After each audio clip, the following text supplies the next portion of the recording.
Hello, hello, hello. Hey, this is Warren Redlick. Thank you so much for watching. The spring that has been compressed for a very long time may be about to explode. Tesla's slowly then all at once statement seems to be getting closer to all at Is once something happening? as people like Robert Scoble and Joe Tetmeyer are pointing out growth in Cybercab deployment. We're also going to talk about AI stocks report. We're also going to talk about a new Chinese AI model that's getting a lot of attention and lots of other AI news. Are you ready? Let's go. So I don't know if that worked, but I'm glad you're all here. We're going to chat slowly, then all at once. Slowly, then all at once. Tesla told us that. Elon has told us that. Members of the Tesla AI team have told us that. If you figured out what I did at the start of the video in the chat, please let me know what you think I did. I can't tell whether you guys saw it or not. Um, Product Alpha and Robert Scoble talking about Tesla Cybercabs, that there are 2,000 staged for Austin. Not a city by city rollout. They're rolling out a massive number of Cybercabs in Austin, Texas, and that's coming really soon. And then there's a lot of other stuff. I mentioned Joe Tetmeyer. We're going to talk about him, but does the fact that they're piling up Cybercabs mean something? This is a Songkran shirt, Craig. Songkran is a Thai festival. So, um, Podcast Alpha 10,000 to 20. This is from Robert Scoble, anticipating 10,000 to 20,000 robotaxis on the road by the end of 2026. If you guys have followed me on Robotaxi, what I have been saying is that, are we doing okay here? If you guys have been following me, I've been saying that when Robotaxi gets to 10,000 vehicles operating uh, full time, if when it gets to 10,000 vehicles operating full time, that's the trigger for when we start to see the stock go up. Because once you hit 10,000 robo taxis operating full time, 8 hours a day, I'm saying, you start to generate the numbers that lead to financial statements showing revenue lines and cost of goods sold. And then the Wall Street types can start to say, okay, it's no longer a concept. We see revenue, we see costs, we see profit, we start to see where this is going forward.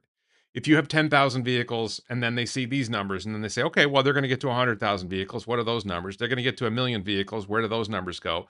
That's the type of thing that Wall Street sees. That's my theory about it anyway. So that this is Robert Scoble's take: 10,000 to 20,000 on the road by the end of 2026. If on and thank you guys for Happy Father's Day.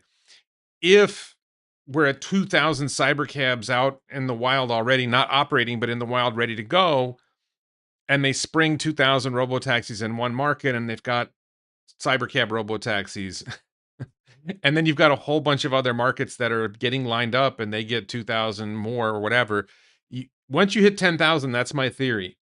Ryan Powell says, dumped Tesla 2 years ago. So glad I got out of the cult. Can't believe people are still shilling this company.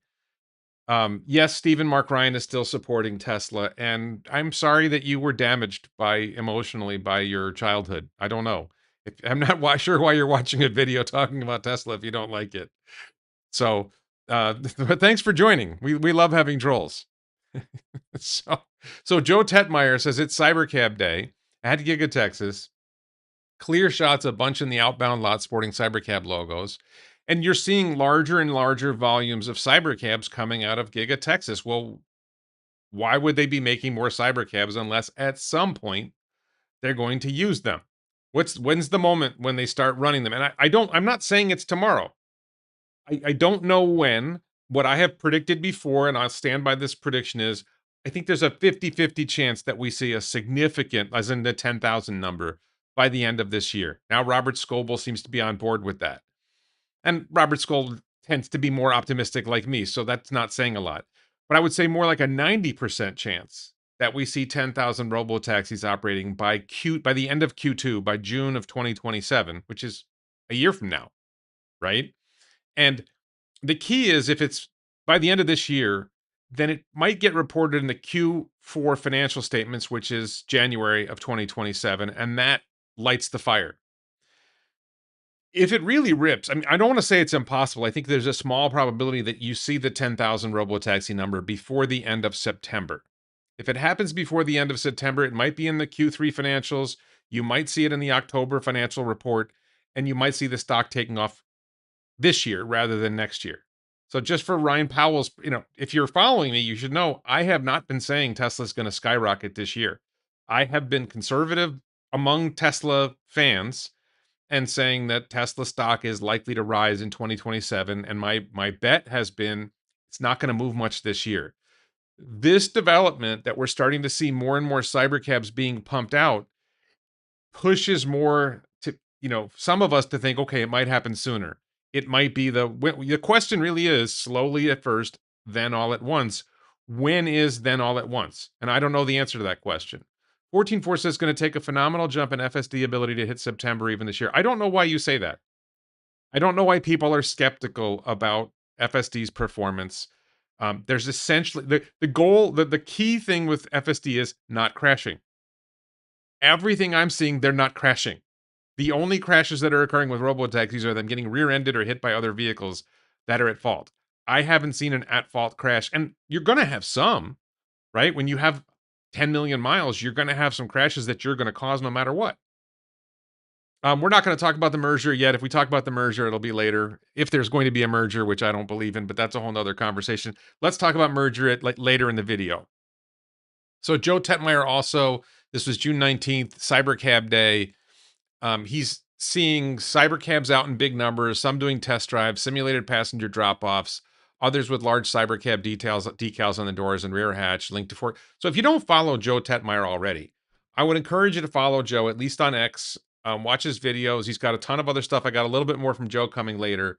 Joe is one of my favorite accounts. Ryan says, I was hardcore Tesla fan, and part of me still wants to be around the community. Maybe one day I'll hop back in at a better valuation. Sure. Listen, if you want to buy Tesla stock when it's at $1,000 a share so you can catch the rise up to $5,000 a share, that's fine. I'm around at 400. I'm not leaving. So I can't tell you what to do. I think somebody who got out 3 years ago, I can know a specific date and bought Nvidia obviously did well. But the people who say they're going to leave Tesla, this is a big thing for investors. There's people who are going to say, "Oh, Tesla stock was a bad investment for the past 5 years." It's false. Tesla stock has more than doubled in the past 5 years. But because you just pick your date, right? You say, "Well, it's down from its all-time high." Like all stocks are down from their all-time high. Almost every stock is down from its all-time high. It's like the dumbest thing to say. Down from their all-time high, so what? That doesn't mean anything. The question is, for me as a Tesla investor, as someone who believes in the company and doesn't worry about the day-to-day stock price, like, do I see the company executing on the things they said they're going to execute? What we see is a company that was trying to scale to producing 20 million vehicles to sell them a year to a company that said, you know what, the future is AI. We have the lead in real world AI. We're going to pivot and we're going to put a lot of our capex into developing this FSD and this robotaxi thing. And now we see this Optimus thing. So we're going to build that out. We're going to build this massive data center so we can process all this data so we can get really good at real world AI because that's where we have a lead. And that's where our future is. And you have a world with, 4 competing frontier models, maybe more. And we'll talk later about the Chinese models. Maybe there's more than 4 competing frontier models in LLMs in the data center AI world.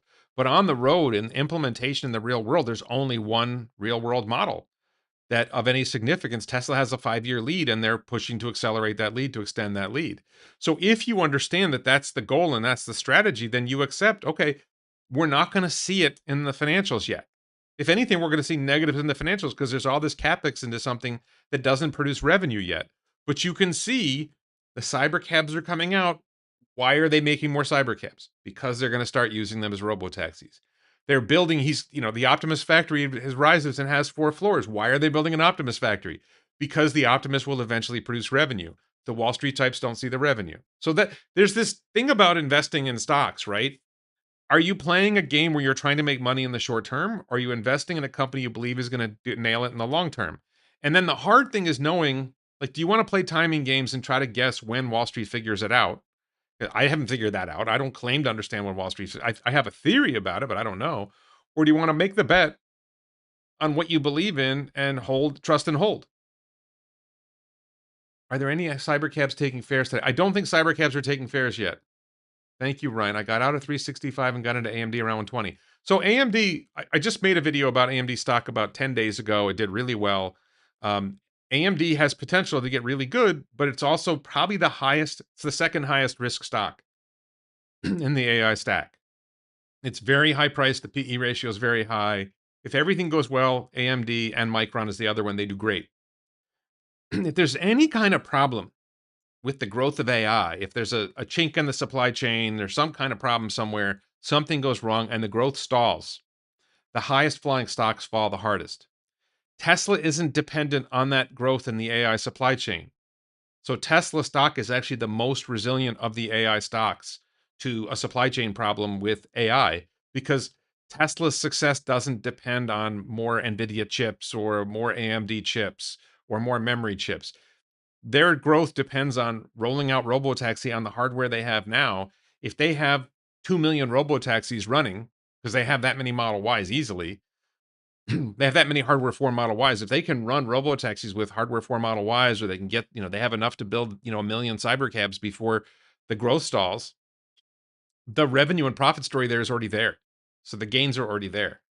That I think that's an important thing to understand from an AI stocks perspective is what are the potential growth? And Micron, there's other issues with Micron too. I did a video about Micron stock. Um, I think people are missing the Micron story because they don't pay attention to the South Koreans, and I talked about that in I did a video about the AI CEO no one talks about. It's the CEO of ASML, which makes the hardware, which has a monopoly on the hardware that goes in chip fabs, including memory chip fabs. And he said the Koreans are going crazy. Well, Micron isn't Korean, and they're competing with the Koreans, so there's an issue there. So, you don't have to buy Tesla stock back. I'm not telling people to buy stock or sell stock. I'm just talking about what I think is happening with Tesla stock, and I'm not saying it's exploding tomorrow, right? I'm not making that claim. So, Dan, there's this went kind of semi-viral. A Dan posted these images or this video of Cybercab in operation. A Tesla employee in a production Cybercab simulated a drop-off and pickup near downtown Austin, exited from the passenger door, re-entered from the passenger door, slid over to the driver's side. Cybercab seats have no middle obstruction, allows an easy slide across. I don't know what he means by driver's side, by the way. There's no driver in a Cybercab. There is no driver's side. They're both passenger side. Okay, for an American, the left side of the car. The Cybercab can also park very close to the curb and open its butterfly doors. This is something that's like a constant issue with me in Thailand is we park our Model Y and some curbs are very high and you have to be really careful not to scrape the bottom of your door. So Cybercab gets around that by the door opening more up and out rather than out. So it's an interesting thought about Cybercab I never thought about. But this went nuts, so they're testing it out on the streets. This isn't like in some test track. This is near downtown Austin. So this is an actual effort to like let's see how this goes. Thank you, Ryan. Um, and Ryan, I'm doing more videos like that. If you're watching my channel, my AI stocks report, which is the pivot this channel has gone on. Today I'm talking about Tesla stock, but I'm also going to talk about AI stocks in the middle of this video. I'm going to talk about Chinese AI later in this video. Um, if you're not already following me for this, I think that the story got bigger. I was focused on Tesla because I didn't see other companies that made sense to invest in. I didn't see any company that I thought would grow. Now that I'm really wrapping my head more around the world of AI, I believe that a lot of these companies are going to grow a lot.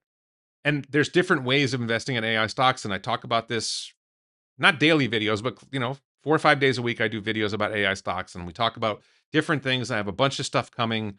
SpaceX is one of them, but Nvidia, Micron, AMD, Palantir, so on. A ton of these stocks that are worth talking about. Zoox has the better form factor for their taxi as it's far more accessible, but obviously less stylish. So the issue with the other robo-taxi potential companies is that they don't have the ability to scale. They don't have the AI that can work anywhere, right? We know that Tesla FSD works in Australia with driving on the other side of the road. We know it works in China. We know it's working in Europe. We know it's working across the United States, not just in very limited areas. Tesla FSD is not geofenced, right? So we know that Tesla has millions of cars generating massive gobs of data, and they have massive AI data centers that are used specifically to process this data, and nobody else is anywhere close to what Tesla is. So it doesn't matter what the form factor of your vehicle is. Can you deliver rides at low cost, at scale, in a large market? If you're restricted to, like, we're doing, this part of Arizona, this part of one city in Arizona, where, a few cities, and you can't bring your price down below $2 a mile because your cost structure is too high. It doesn't matter what your form factor is. It's nice. It doesn't matter whether you have lasers or sonar. I don't care if you have, like, smoke signals that makes your car work. It doesn't matter. If it's not less expensive, and if it doesn't have a world model that makes it operate, you haven't solved the problem. And there's so many edge cases and so many corner cases. The only way to solve them is with gobs of data that, and cars that are out experiencing the real world everywhere. Tesla's the only company that has it. So, I wanted to go through this one in depth. Genma says, my current understanding of what FSD must still complete before unsupervised Cybercab deployment. Data collection, prototype Cybercabs with steering wheels, the Farzads, that's a cute name, are driven by humans to collect high quality real world data across diverse conditions. I don't think this is necessary. Cybercab uses the same software as Model Y, right? I'm not aware of some substantial difference between Cybercab driving and Model Y driving that the FSD has to be different because the car is different. Because Model 3 and Model Y and Model S and Model X and Cybertruck all use FSD version 14. I don't think they have to independently do this with all the different vehicles. I'm not saying you won't do a little bit of this, but this is small potatoes. Simulation and pre-training. Tesla used advanced simulation to adapt render data from other models, adjusting for Cybercab's unique camera positions. I think this is overthinking things. Um, they run Cybercabs, and they basically using the same software, and they're testing it. I think the bigger issues that they've identified are, how do pickups and drop-offs work? Are the customers happy with the pickup and drop-off location? Are they happy with how the car pulls in? It's not a question of the car driving safely. They've got that nailed. You can have the equipment. Do you have the software? I don't know, Mark. Is that a sex joke? Not sure if Tesla has a model for each model due to vehicle size, turning radius, etc. No, it's the same. I mean, is there some tweaks somewhere? Maybe there's some tiny tweaks, but I don't think that's it. It's a generalized model. I mean, Optimus uses the FSD model. Optimus uses the same world model. It doesn't even have wheels. I'm sure there's some differences here and there, and they don't, but I don't think this is a huge problem. Core training on Cortex, FSD training is trained on the massive real world data set collected by the Farzads. Okay, so the Farzads, these Cybercabs with steering wheels, can't generate massive real world data set because there aren't enough of them yet. The other cars in the Tesla fleet are generating the massive real world data set. The idea that you're going to deploy 2,000 or 5,000 Cybercabs with drivers in them, and you're going to collect massive data, having them drive, 4 hours a day, that's not going to generate the data you need. So, this is one of those things where, like, look, I'm not an expert. I don't know what I'm talking about. I don't know who Genma is. It's apparently an anonymous account. If James Douma comes out and says this is what's going on, I'm listening, because James Douma knows what he's talking about. I don't know who this is. I mean, it's an account I follow. I mean, I'm interested in them, but to come out and like, who are you to tell us how this is going to work? I don't know. And you come up with these theories. It's like a nice theories. It doesn't really make sense. So you can't train on massive real world data set collected by the Farzads because there aren't enough of them. Combined with steps 2, this represents tens of millions of miles. How do you get tens of millions of miles from, let's say, 2,000 Cybercabs driving 100 miles a day? You're not getting there. You're not getting to tens of millions of miles isn't enough. They train on billions of miles. Everything runs at warp speed on Tesla's Cortex supercomputer with hundreds of thousands of GPUs operating in parallel. I don't think Cortex 1 has hundreds of thousands of GPUs. Cortex 2 is only half up. I think I have a slide coming from Joe about Cortex 2. It's not even fully operational yet. This is like, you don't really know that much about what they're doing yet. The Colossus data centers have hundreds of thousands of GPUs. I don't think Cortex is at the hundreds of thousands of GPUs scale yet. So, yes, Farzad, of course, is doubling down on his prophecy. Thank you. Wildcat says, I'm seeing cybercabs almost every day north Austin outside the service area. Interesting. Supervised real-world validation, even with Cortex advanced simulation, Tesla will almost certainly want an extra layer of supervised real-world testing to confirm performance in actual vehicles. A few million, like, do you understand? 1,000 Varzods each averaging 1,000 miles a week. First of all, 1,000 miles a week's rough. That's gonna be hard to do that.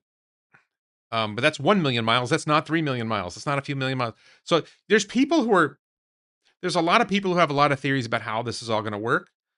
I hope you guys like my Elon compressing the spring and then Elon released and the spring gets released. That's not the that's not the thumbnail for the video today, but we'll see. Um, Cybercab ability to see down the road is limited versus Model Y as the top camera is a foot lower. That's nonsense. I don't know why people say stuff like this. I'm sorry, 14.4. That's nonsense. It's not ability to see down the road is limited because the camera's lower. Come on. This is like these are like insignificant details. I don't know how people come up with these details and think they're important. Sell Tesla, add Rivian from next leg up. Oh yeah, Rivian. There's a good one. There's a good one. I'm doing a class in Bangkok for Thai investors. That's in July, mid-July, where we're going to be talking about things. Rivian is one of the loser. I'm going to talk about how to avoid attractive losers, and Rivian is one of the. I love Rivian. Rivian is my favorite attractive loser. I love CJ RJ Scaringe. I love the company. I love the cars. They're total failure. They're just so ridiculous how much money they've burned. It's a cash furnace. Um, do I think Tesla really is we're about to switch over to the next segment. So do you think Tesla really is still that far ahead with FSD, given that since version 12 training? So here's the question for you, Craig. What other company has a large fleet of vehicles, millions of vehicles, generating data with advanced AI chips on board for inference and a massive cluster of compute and the flywheel to like constantly rework? What other company is close? I don't. It's there's no American company. You could argue Xpeng, but Xpeng isn't. If you understand how the Chinese EV companies are, they don't have the scale of the vehicles with the cameras, and they're trying to compete and sell cars as cheap as they can. So the vast majority of their cars are very inexpensive. And I'm in Thailand. I see them every day. I see BYD Dolphins. I see BYD Atto 3s. I see BYD Seals and BYD Sea Lion 7s. And in order to sell them at a competitive price, they can't put all the hardware in them for self driving.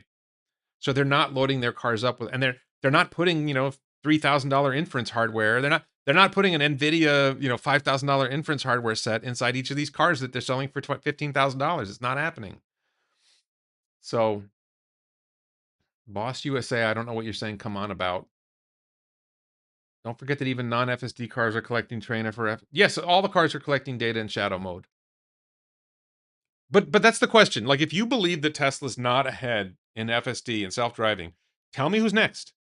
Tell me who's close. If you think the gap is falling, like who has the fleet of cars generating the data? Who has the training compute? Who has the simulation compute? Who has it? 50% of us who hates Elon will be buying Rivian. I think Rivian has a chance. You mean buying Rivian cars or buying Rivian stock? 50% of us who hate Rivian. No, they're buying Chinese EVs, they're buying Fords, they're buying diesel. Like like Rivian doesn't make enough cars for 50% of people who hate Elon to buy them. Half the Democratic Party hates Elon, if not all. What do they make?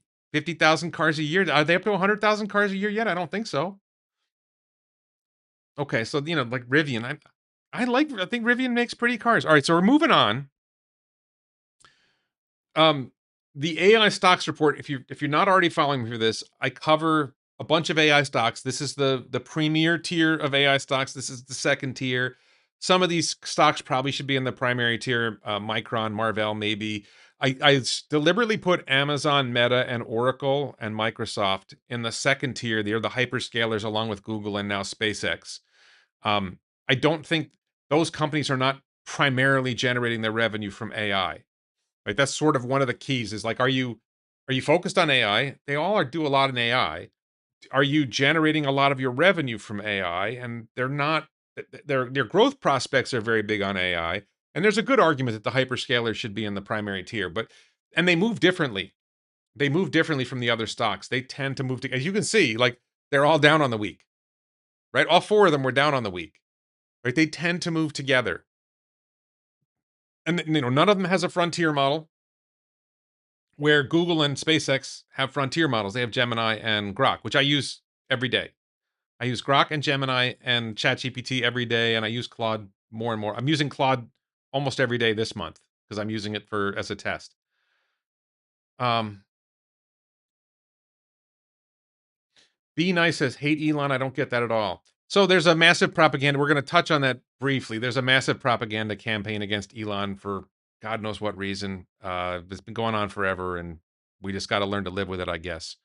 But that's so there's people who hate Elon. I don't know. So in the AI stocks report, the primary index was flat this week. The secondary index was relatively flat this week. You can see the TSMC went up. TSMC is usually sort of middle of the pack, so TSMC being the biggest rise is a little bit unusual. Broadcom up. Broadcom, for those who don't know, Broadcom is like the number 3, arguably AI chip maker, or chip designer. Really, TSMC makes the chips.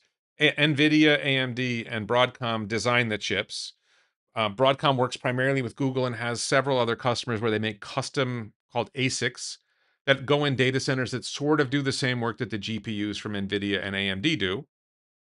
ASML up a little bit. I just did a video with his CEO. If you check my channel, I'm surprised more people aren't watching that video, but the people who are watching it longer. So I think it's a strong video. So please check out the AI CEO no one talks about.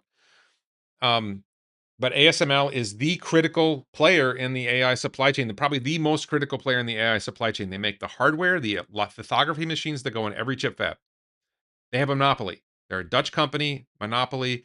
Great interview on Bloomberg. I broke it down in my video. Some really interesting stuff there. So please check out that video. Google, the other hyperscaler, but with a Google is I think one of my and just to be clear, I'm invested in Tesla, SpaceX, Google, and Nvidia. I haven't bought any of the other stocks yet. I am interested in some of the other stocks. So you can see Palantir was down. I think Palantir's been on a bad run lately. Tesla was down a little bit. Vertiv, this is on the week, by the way, not on the day. Vertiv is a power company that focuses almost exclusively on data centers, so I include them in the second tier. It's the only energy company I include, even though other energy companies might end up being important. Micron up, and this particular Micron's up over $1,100 a share. That's probably near an all-time high. Marvell Networks is one that Jensen Huang pumped at their recent event, said they were going to be a $1 trillion company, so they're up. But still, not that much movement. And then Xiaomi down pretty heavily, Microsoft down a bit. But a lot of this, almost everything that I see this week is volatility. The AI stocks tend to be highly volatile, a lot of movements up and down. Google and Nvidia and TSMC tend to be less volatile. AMD, Micron tend to move up the most and down the most. It's kind of fun to watch what is it? Come see the volatility inherent in this system. It's a Monty Python joke. The R2 has the chance to provide sufficient volumes to help Rivian to survive. Who's buying an R2 over a Model Y? I don't get it. Like, what? And are they going to sell the R2 in China? Are they going to sell the R2? Like, the world isn't just America. What's the market for the R2? Are they going to sell it in China? Are they going to sell it here in Thailand? Are they going to make money on the car? Or are they going to lose money on the car? What's the plan? The Rivian R2 for those who aren't following the chat.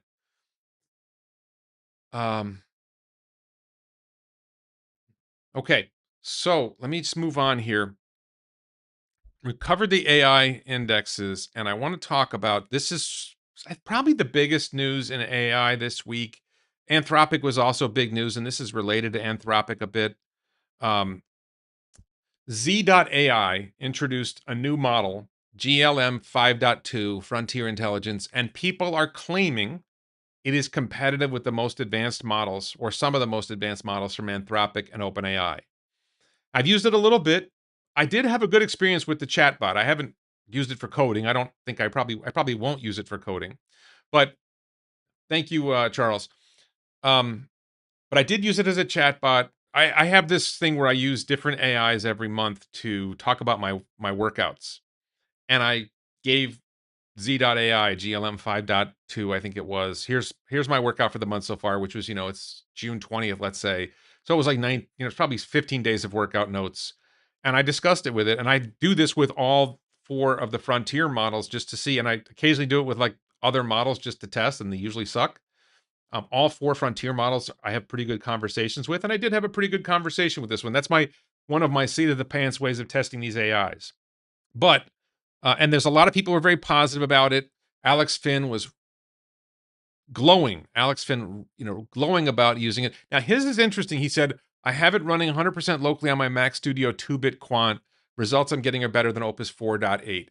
Now there's a particular thing here about running a model on your home computer. And there's a fundamental, I'm going to be making a video about this soon. There's this popular notion that you want to have your AI running on your home computer, and that this is somehow going to be better than relying on an AI on the cloud. If you think about this, I think this is obvious. The cost per token, the cost of the AI per token is like 1/10 or cheaper on a data center AI than it is on your home computer. And the energy usage, I'm just talking about the before you even get to the energy cost. The energy usage of your home computer tokens per watt is much worse than tokens per watt in the data center AI. So there's this popular notion that you're going to get a Mac Mini and you're going to load a model on it and you're going to do all your AI at home. And what you're going to find out is, first of all, the data center AI is always going to be smarter. It's always going to have access to larger models, bigger brain, and it's always going to have lower energy costs than you. I don't think there's a future. There's a lot of people who think there's a future where you're just going to have your AI at home and you're not going to use the data center AI. And I think that's completely reversed from reality. There is one detail from Tesla that changes things a little bit, but not for home computing. And I'm going to make a full video about this idea soon. Now, there are people who are skeptical. Morgan, okay, so it's a great model, no doubt. It's a big win, but it's not better than GPT 5.5 or Opus. It's currently benchmarking closer to GPT 5.4. A local LLM that people will use instead of frontier models. I think you need to spend like $40,000 to $50,000 to buy a local rig that'll run it. So major step forward, and don't get confused what I'm saying here. I'm excited about this model, but I'm seeing way too many tweets where people saying it's better than 5.5 or that it's a local model that everyone's going to run now instead of frontier models. Just not the case. So, and then another skeptic, Robin Ebers, it's not cheap. He used it. It burnt a lot of tokens. He asked Opus and GPT 5.5 to review the work. Most of it was useless. A lot of it was contradicting information. It's not a bad model, but it's nowhere near as good or as cheap as people make you believe. In other words, it costs more than people are telling you, and it's not as good as people are telling you. Now, who's right? I don't know. I can only tell you this. Someone else had the same experiences or a similar experience to me. Cooper says the GLM 5.2 is absolutely convinced it's actually Claude from Anthropic. When I tell it that it's GLM 5.2, it refuses to believe me. And when I was using it, I asked it if I could get an iOS app, and it told me to download the ChatGPT app. Like, I'm not convinced this is a really independently developed model. I think they ripped off one of the models, or I don't know exactly how it turned out this way, but the model itself doesn't think it's a real model. I don't know what that means. So you're going to see hype, and this is going to happen constantly with AI. And we're seeing it. We saw it with DeepSeek. We've seen it multiple times. There's this new model. Oh, this model's great. And it's impossible to know for us, for ordinary folks like us to know. And I think even if you're really into it, it's really hard to know which model's better. How do we really evaluate it? How do we trust the evaluations that we're seeing? And so, and does it really matter? Because the theory is, if it's true that Chinese open source models are going to be cheaper and better than the frontier models from Anthropic and Google and SpaceX, et cetera, if the world of models is going to be there's an infinite number of models, or there's many models that are very low cost that are just as good as the best models, and then people aren't willing to pay for the best models, then Anthropic and ChatGPT in particular Anthropic and OpenAI are dramatically overvalued. Right? Now they're not available for public purchase yet. They're not publicly traded yet. SpaceX and Google are less dependent on whether their model is the leader, right? Because they both have lots of compute, which is critical for success. They both have access to consumers to SpaceX can say, here, try Grok on your X account. Google is spreading Gemini. I've really been impressed by, it's literally, I can see it right now. I've got Chrome on the side here, and I can see Ask Gemini in the top right corner of my Chrome window. Like it's in the YouTube when I'm working on my videos. When I'm reviewing my videos in YouTube Analytics, YouTube Studio Analytics, I can click the Gemini button and it starts telling me And I don't think it's that great yet. And if I'm on YouTube and I see a video, I'm like, do I want to watch this video? I can ask Gemini to summarize the video for me. And if it hits and I'm like, oh, that's a part I want to see, it'll tell me what time code to go to watch the part I want to see. They are spreading Gemini everywhere. Google, there's a lot of issues at Google. There's news. Probably should have included this in my news. I think multiple key leaders of the Google DeepMind team left this week or in the past week or two to go work at Anthropic or OpenAI. And I don't know how important that is because on the one hand, it's like, if I'm right that what really matters is having a lot of compute at low cost, then the name of the top researchers that you have may not matter that much. And I don't know the answer to this question. Is the quality of the model really going to be the decisive factor, or is it really going to be more about the cost of compute? And like, if everybody's really close to each other, and like if you have access to like the really smartest guy in the world, but half the time he doesn't answer your questions and he charges you $1,000 an hour, and then you got like his friend who's almost as smart, who talks to him a lot, and he costs $10 an hour and he answers your questions. Who are you going to talk to? Because my wife got shut out of ChatGPT trying to generate images yesterday, maybe today also. And I got shut out of ChatGPT and Gemini trying to generate images, and Grok keeps pumping. So there, a lot of people are running into walls with Claude. Claude had issues with the government, and they had to shut down Fable. There's all this chaos going on in the model world. But below the model world, you have the hyperscalers that are selling computes. There's the chip companies, there's the supply chain for the chip companies, and then you have the application layer on top of the models. And then you have Tesla, which is sort of its own model that's different. So there's a lot of complexity to the AI world, and I think this is really fascinating to watch this stuff. Let me just see what we got in the chat, and we'll go back to this. Some people swear by home AI, saying it preserves privacy. That means they want to ask it Siri questions or create porn. Maybe. Um, Thank you, Ted Kroll, for joining us, an exclusive content member. Just what I'll just, since Ted Kroll, I just want to mention this. I do option specials for my members only videos. So if you are a YouTube channel member, if you are an X subscriber, or you're a Patreon supporter, you get access to a series. Like, looks like I have 9 videos so far. Just published another one today. Most of the videos are my option specials where I talk about a specific kind of analysis, and I'm going to do a very simplified version of that soon on my channel where I explain what I'm doing more to try to encourage more people to join because I think this is useful information. But please consider joining as a YouTube channel member or X subscriber or a Patreon supporter to get access to the option specials and other videos. Today, I did a video, just sort of like a personal update. If you want to know about my personal life, what's going on with me, I'm including that as well. Okay, so we did the GLM. Just looking at the chat again. Maybe the researchers left because Anthropic offered tons of stock and options to switch. There there's many reasons why somebody might have left Google DeepMind to go to Anthropic or OpenAI. Andrej Karpathy joined, I think, Anthropic, and one of the top guys from Google DeepMind went to Anthropic, and another one went to OpenAI. And if they're heading towards IPO and you give them a bunch of stock, now here's the question: I don't know. Like, if I'm an investor in OpenAI and Anthropic, and you just brought in 3 guys and you gave them each 1% share of the company, how much did you dilute me?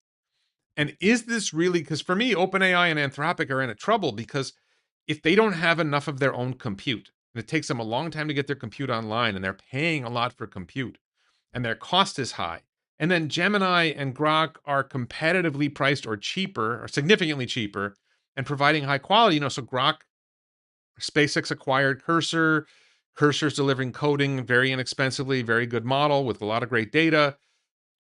I think OpenAI and Anthropic are going to be in a tight spot, and I use them. I use ChatGPT a lot. I like ChatGPT. ChatGPT might be the best one at generating thumbnails for me. Oh, thank you, Breton. This is what's called a Songkran shirt for Thailand. There's a Songkran festival. Okay, so moving on. Joe Tetmeyer, again, I mentioned Joe Tetmeyer before. He does a lot of stuff about Elon companies. So Elon announced an ambitious Tesla, SpaceX, and XAI advanced tech chip fab. So how's the construction of the new facility coming along? So he's doing a follow-up. Joe does drone flyovers of different properties, and he did the early flyovers of Giga Texas, and he's done some other flyovers. So he is tracking the growth of the Optimus production facility, the Tesla Cortex data center that's training FSD and training Robotaxi and training Optimus. But he just did a 3-month visual. So if you're not following Joe, I would encourage you to follow him, see all the stuff that's going on, because we're heading towards the advanced, the research chip fab that's coming soon. That's Tesla's. Later, we'll be having SpaceX building its full-size chip fab, which is going to be insane. We're going to have it. I think we're going to have a Vera Rubin data center soon. So I would strongly encourage you to follow Joe, see what he's talking about. And then Joe on Optimus, high resolution zoomed in images of the new Giga Texas Optimus factory and the other things that we can see 4 floors and already portions of the floor structure in place. So so first of all, they're going to start producing Optimus in Fremont, 1 million units a year. This is going to be the 10 million units a year facility, and they're already building it. So Optimus is happening sooner rather than, like, a lot sooner than people think. And this is going to be insane valuation.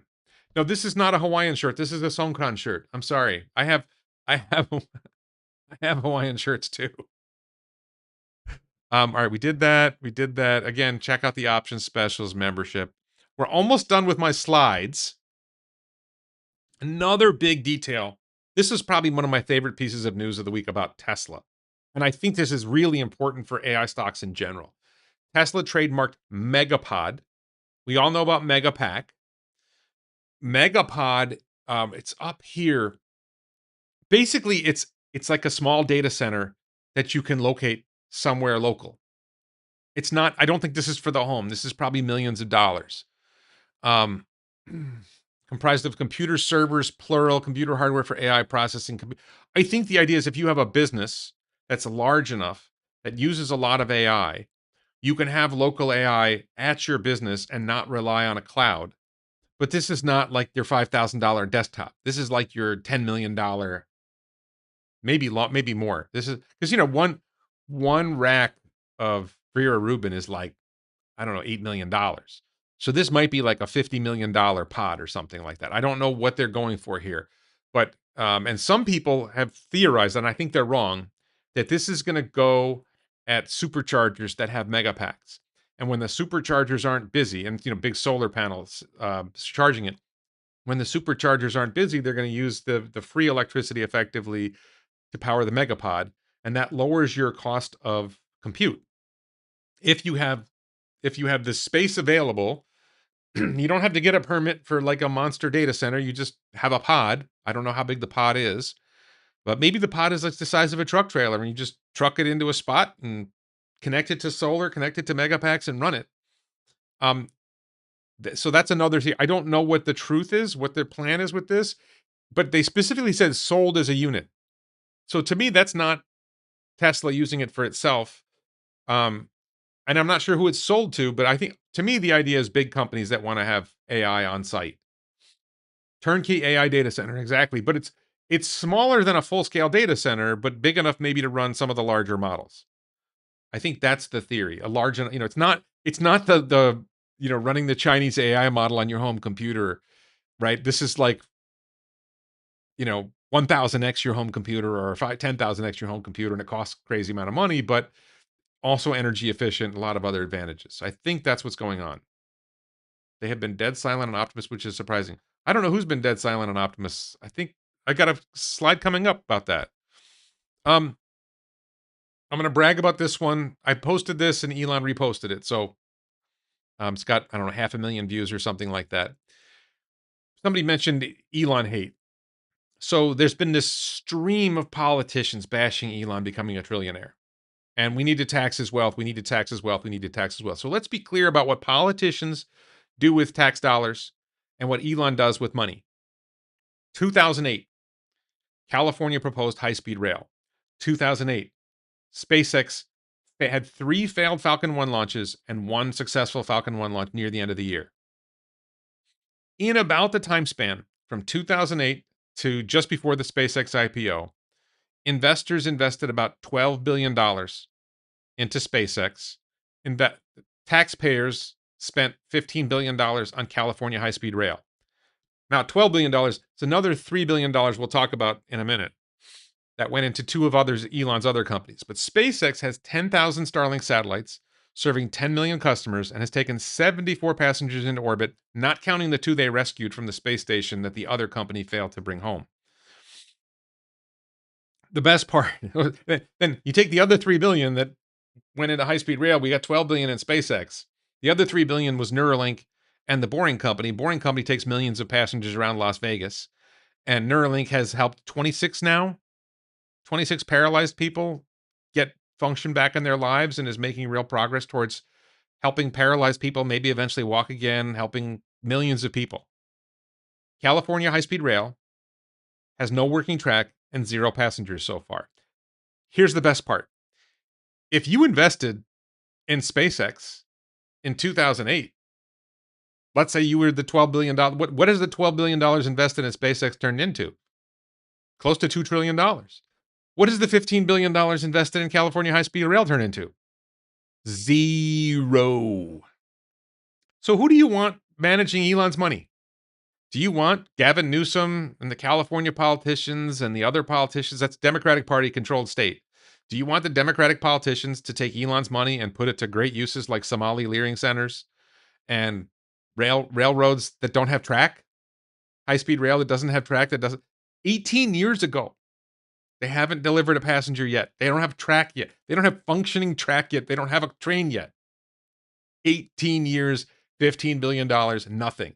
These are the people who are telling you they're going to use Elon's money better than Elon. Elon is making life better for humanity with our money, and we get a return on investment when he does it.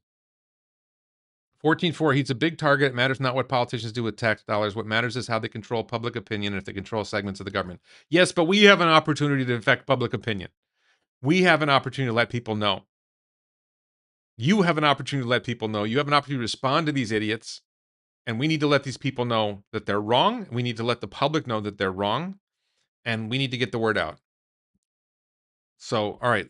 I have one other political thing coming. So I saved my worst political thing for the end. My most controversial political thing for the end. I don't think it's controversial, but some people probably will. So Jensen Huang was being interviewed. I missed this interview, but on Elon's vision for humanoid robots, Elon has said there could eventually be one humanoid robot for every person. Jensen Huang's response, I'm hoping more. Elon reposted this, by the way. There's going to be a whole bunch of robots in factories working around the clock. Almost everything will be robotic. Today, the world is already facing a massive labor. People don't realize how much of a labor shortage. Even in Thailand, there's a labor shortage.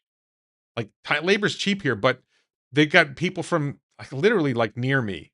Like, I drive by it every day. There's like a little camp of workers from probably Myanmar or Laos who live in these, tin shacks or whatever. Right? Americans talk about Mexicans or Hondurans sneaking into America. Every country has them. In Costa Rica, they got Nicaraguans sneaking in. Right? In Thailand, we got people from Laos, Myanmar, Cambodia sneaking into the country to do work cheap. So the minimum wage is $10 a day, and they're working for $5 a day.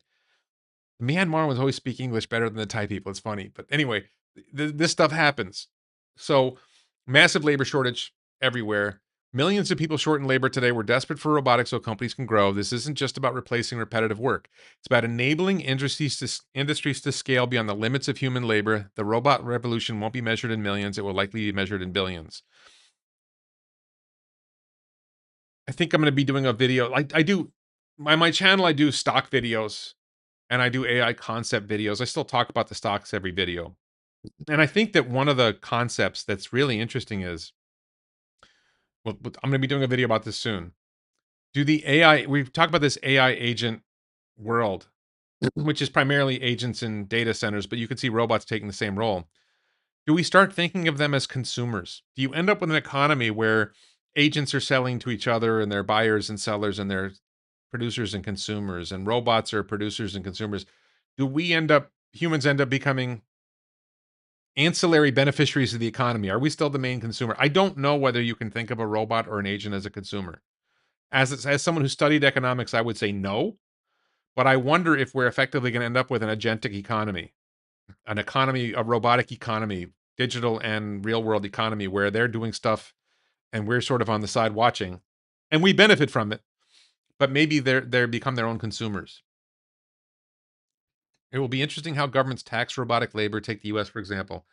They've never met anything they didn't. That's the other thing that Elon replied to my post about the future Elizabeth Warren's going to want to tax antimatter.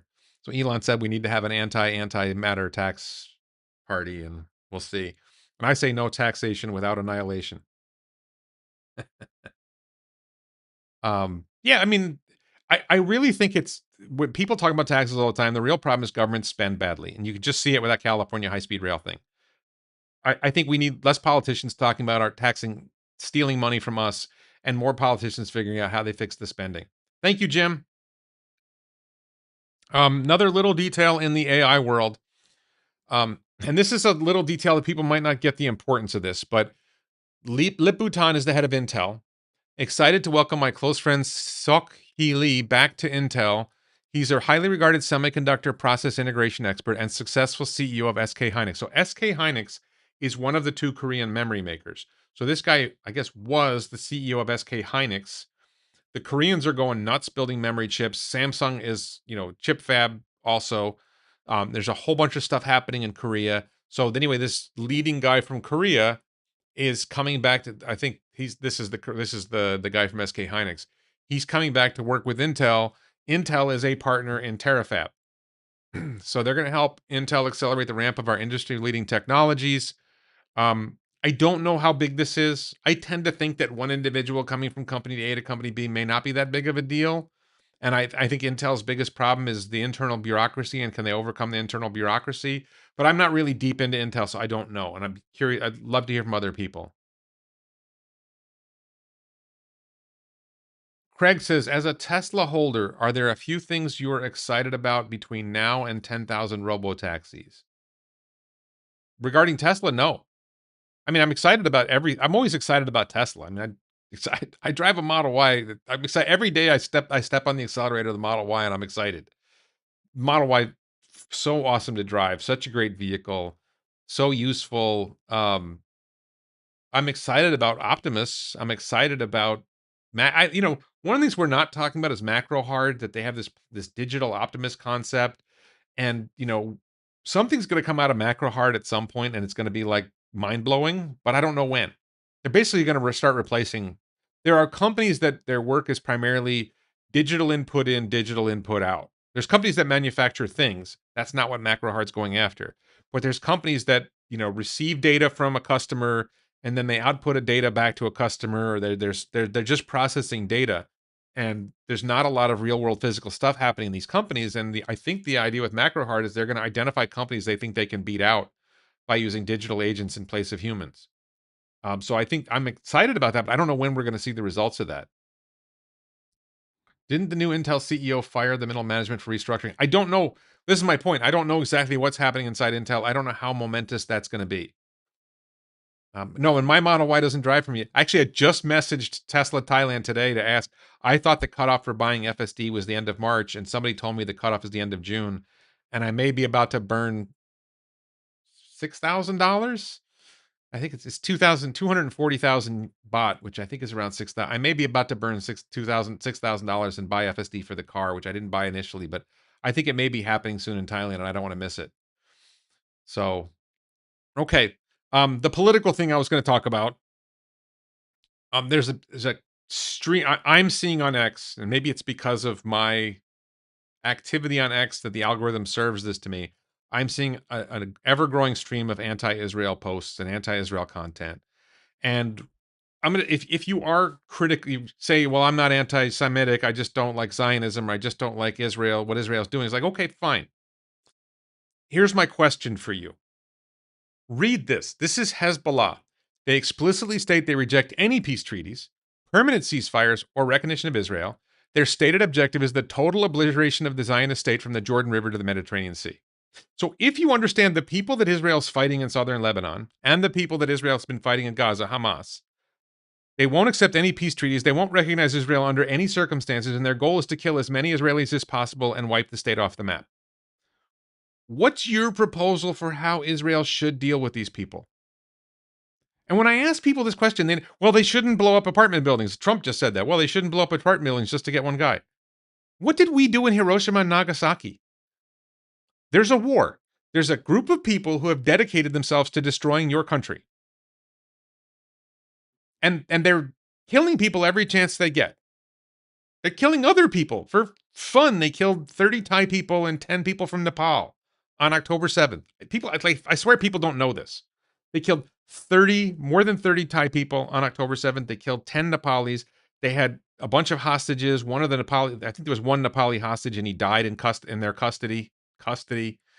Um, they had over 30 Thai hostages. They held some of the Thai hostages for. Why would you hold Thai people hostage? It makes no sense.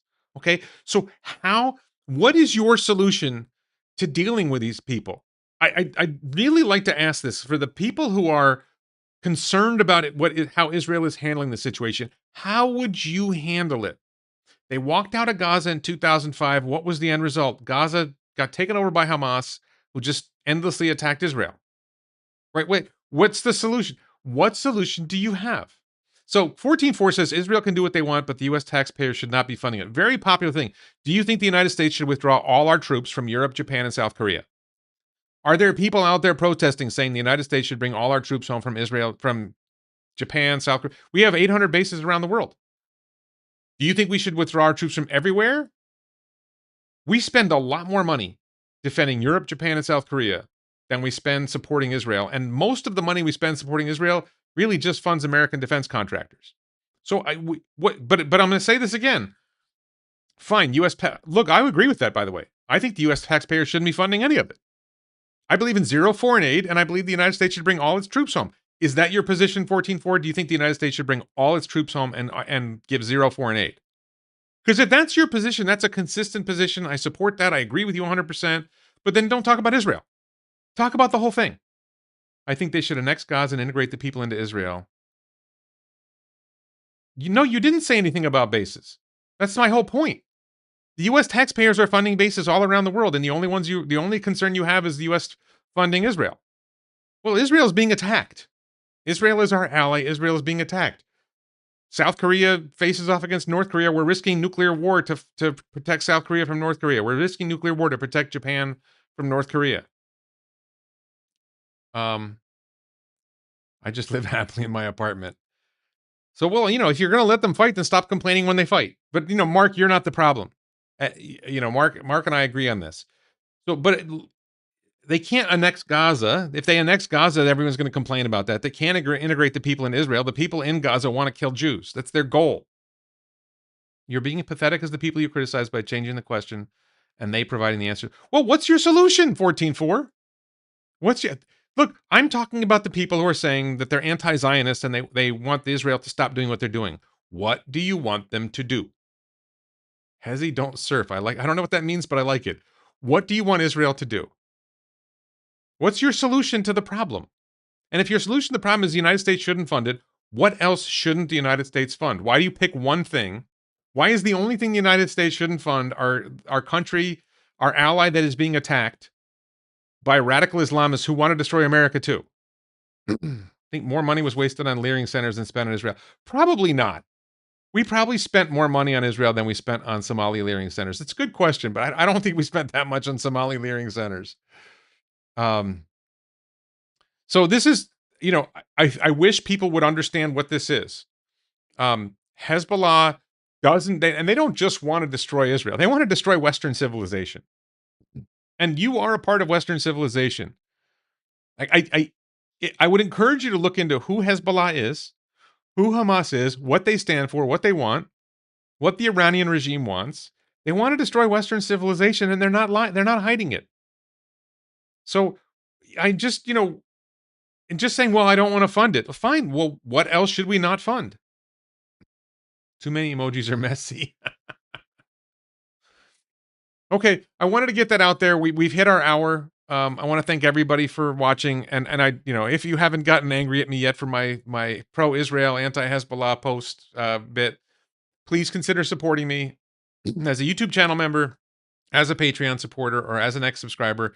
Get access to my member-only videos, where I talk about, primarily about options. I also do some personal stuff.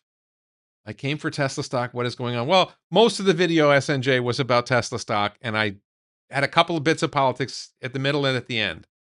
Islam is working to take over France and the UK. Yeah, no, look, Islam is working to take over Minnesota. Like, I don't know what you guys are thinking. They're very clear about their goals. Now, the funny thing is, I'm in a province in Thailand that's 30% Muslim, and we don't have a problem. Southern Thailand has a problem with Muslims. I never see the Free Palestine people talking about Free Patani. It's fascinating. Not even the Thai people who are stay Free Palestine do they talk about Free Patani. I would encourage you to look that up, by the way. Pattani. Look up the Patani dispute in Thailand, Patani province and two other provinces, plus a little bit of Songkhla province, and ask yourself why. What? Compare them. Just ask an AI to compare the two situations. Is a good idea to hold semiconductor ETF for a long time? That's a good question. So let's talk about that question. Um, I am a big believer that the demand for AI is so large and going to grow so much larger that the supply of AI cannot keep up. And I'm talking about the hardware side. The software side can keep up. But if you don't have enough compute, if you don't have enough chips, if you don't have enough memory, if you don't have enough energy, the supply of AI ends up being shorter than the demand for AI. And wherever the bottlenecks are tightest, you're going to see the most profits. And you're seeing it that Nvidia makes massive profits. AMD is profitable. Micron is profitable. They're all growing. They all have tremendous demand. So anything that is invested in semiconductors right now looks great. Here's the problem. Do you think I'm right? What's your view on the growth of AI demand? I see AI demand going up 1,000x in like 5-10 years. And I see supply going up 100x in the same time span. I don't think supply can keep up, and I think demand will go up like crazy. There are people who think that we are wrong about the demand for AI. That the demand that AI, there's a famous bit. I don't think I think I have the image somewhere, but there's a famous economist named Paul Krugman, who's a left wing, Democrat supporting whatever. So in I want to say 95 or something like that, he said the internet would end up being no more important than the fax machine. Some people would say he was wrong about that. So there's a lot of Paul Krugmans out there saying AI isn't really that big of a deal. It's not this big game changer. Now, Elon thinks it's a big deal. Jensen Huang thinks it's a big deal. They're invested in it. They're naturally going to believe in it. Thank you, Grey Ghost. Um, Charles, I did talk about Megapod earlier in the video. I don't know if you saw that. I did talk about Megapod in this video already. Am I getting sleepy? I don't think I had too much coffee today, Mark. I'm not going to get sleepy. I might not be able to sleep. The AI can grow, but what if the money go to other sectors? Both. I don't understand what you mean by that, SNJ. If the demand for AI goes up, then and the supply doesn't keep up, then the prices go up. The prices of chips go up. And if you're following this, like if you're thinking about buying an iPhone or an Android phone or a new MacBook or a new computer, the cost of memory is rising fast. And Apple's about to raise prices on their iPhones, and Android companies are going to have to raise prices on their phones, and Macs are going to, the computers are going to get more expensive. Why are those prices going up? Because the demand for memory is so tight. The memory companies, there's DRAM, there's NAND, and there's HBM memory. The HBM memory is for AI data centers primarily, for the big AI servers. You don't typically see HBM. I don't think you typically see HBM on a home computer, and you don't see it in a phone. You have DRAM, that's the active working memory on the phone, and you have NAND, which is like the storage where your photos sit, whatever. Don't hold me to that. I might be wrong. I might have the details. I think I have the details right, but I might be wrong. So the prices of all this are going up. The biggest impact right now is AI demand for NAND is high. AI demand for HBM is so high that companies that make DRAM are shifting some of their DRAM facilities to produce HBM, which means there's less DRAM being produced. And that means there's less available for Apple to buy for their iPhones, and the impact on Android phones is going to be even worse because Apple, it's like a 20% or 30% hit on the price of an iPhone. It might be a 50% hit on the impact on the price of an Android phone. So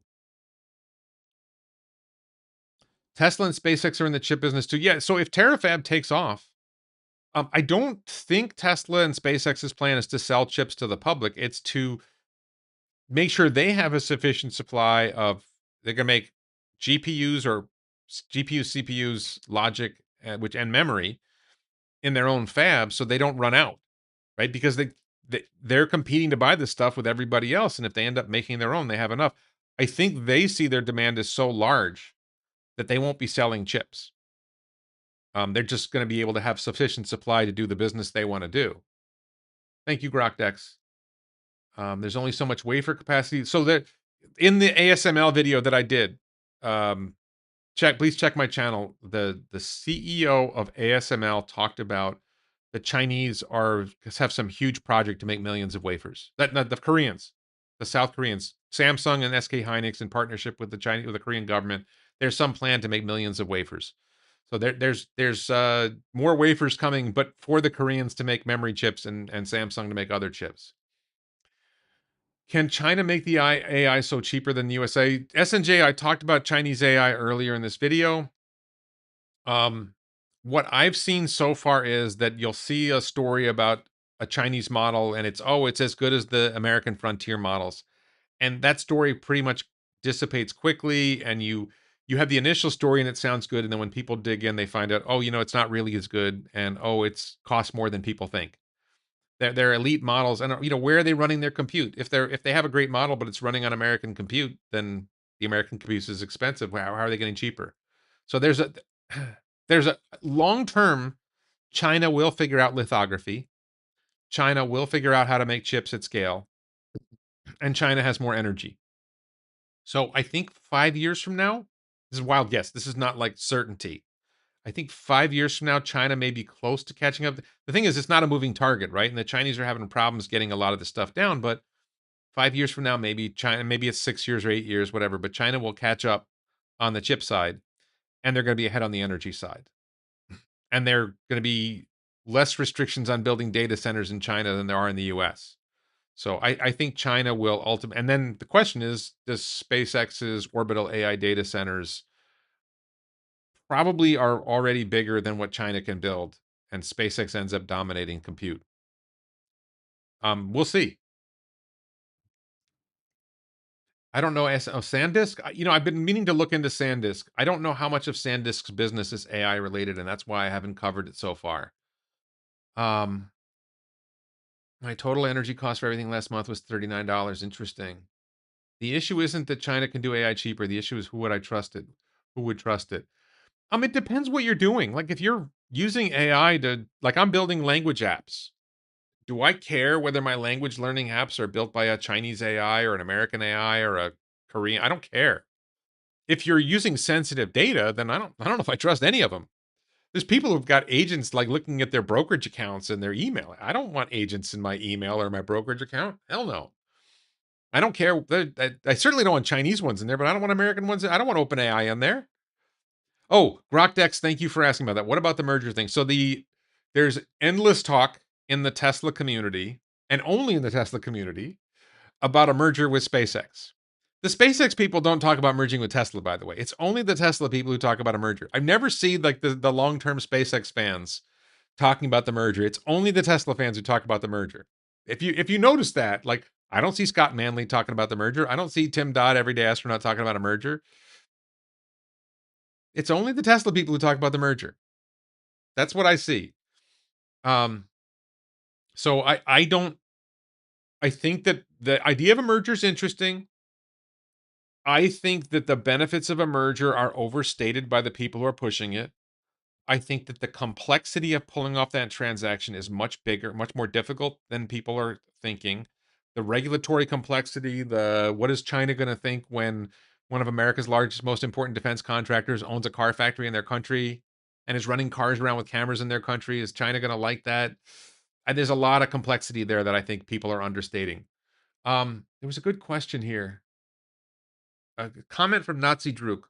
Elon has disappointed retail investors the last 5 years. I didn't run the numbers today, but every time I see somebody say that and I check it, Tesla's up like double what they were 5 years ago.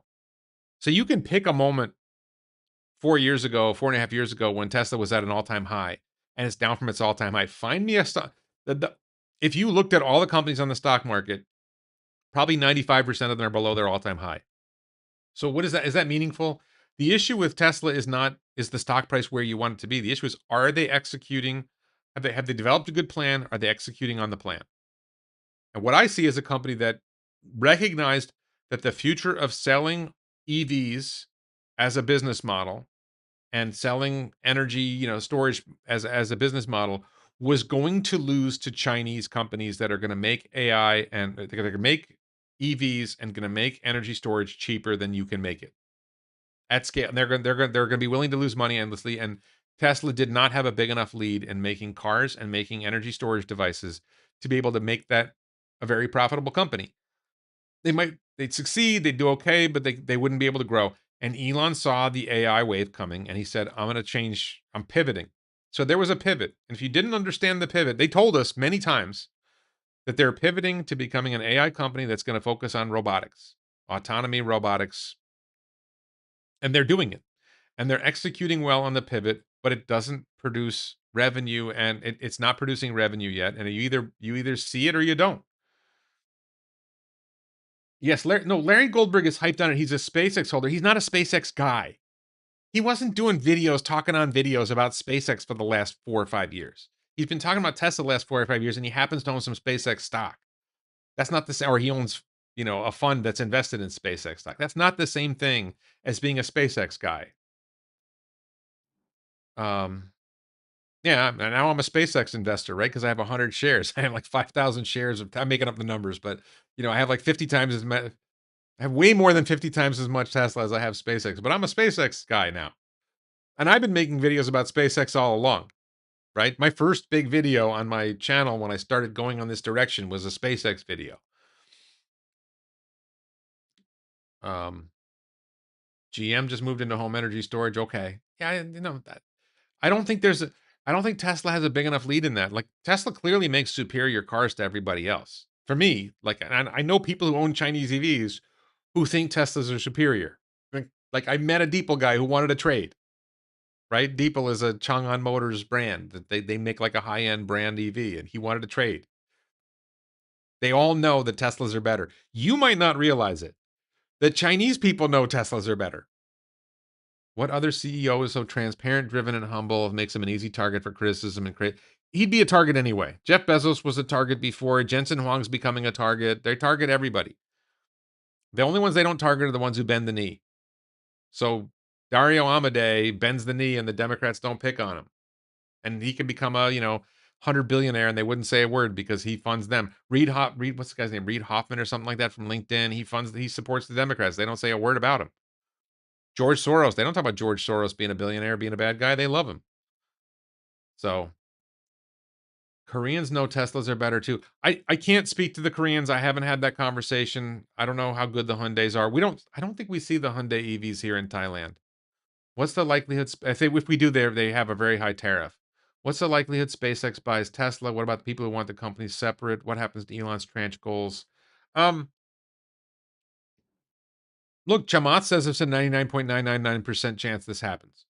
Chamath knows Elon better than I do. What about the people who want the companies separate? Well, what happens is there's a proposed merger and people vote. The SpaceX shareholders have to vote, and the Tesla shareholders have to vote. Now, I think Elon controls the SpaceX vote. He doesn't control the Tesla vote. Are retail shareholders going to vote for this? Are the institutional shareholders? What's the price going to be for Tesla stock? Is Tesla stock valued at $600 a share? Then I'm on board. If Tesla stock's valued at $400 a share, I'm probably voting no. We'd have to see. But I haven't seen any indication from anyone at Tesla or anyone at SpaceX that this is actually happening. It's just all the influencers talking. I mean, Gwynn said, it would probably make Elon's life easier. That doesn't mean it's going to happen. Is there another AI other than Grok that is truth seeking that you know of? No, no. I don't know of any other AI that's focused on truth seeking. Um, OpenAI's ChatGPT and Anthropic are not focused on truth seeking. Gemini, I think, is not. Hard one to answer. Anthropic is clearly issues with wokeism, political correctness, and their team. OpenAI, I'm less sure of. I mean, look, I use all of them. I'm happy with all of them most of the time. I use ChatGPT a lot. I use Grok the most, but I use ChatGPT a lot, and I like them both.